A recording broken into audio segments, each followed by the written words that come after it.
ஒரு காலத்தில் அடைக்கப்பட்ட கதவுகள் எல்லாம் இப்போது திறந்திருக்கிறது. எனக்கு தனி சலுகைகளும் சிறப்பு உரிமைகளும் உண்டு. நான் தேவ தயவு பெற்ற தேவ மனிதன். தேவன் எல்லா நன்மைகளையும் எனக்கு வழங்குகிறார்.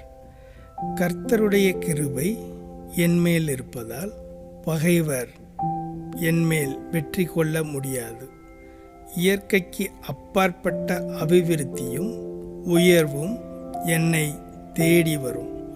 சாத்தான் என்னிடத்திலிருந்து பறித்த எல்லாவற்றையும் மீண்டும் பெற்றுக்கொள்கிறேன். என் பகைவர் மத்தியில் எனக்கு கனமுண்டு. என் ஆஸ்தி விருத்தியாகும். பெரும்பகுதியான நிலப்பரப்பு பூமி எனக்கு சொந்தமாகும். நான் கடவுளின் மிகுந்த கிருபை பெற்றபடியால் பெரிய வெற்றிகள், தெய்வீக திருப்பங்கள், செயற்கரிய காரியங்களில் அற்புத நடத்துதலை காண்பேன். மதிப்பு, மேன்மை, கௌரவம் எனக்குண்டு. தெய்வ பயமற்ற அதிகாரிகள் கூட என் வேண்டுதலுக்கு செவி சாய்க்கிறார்கள். சட்ட திட்டங்கள், விதிகள், ஒழுங்குமுறைகள், கொள்கைகள் அனைத்தும் என் நிமித்தம் மாற்றப்படுகின்றன. தேவன் எனக்காக யுத்தம் பண்ணுவதால் நான் யுத்தத்தில் கலந்து கொள்ளாமலே வெற்றி அடைகிறேன்.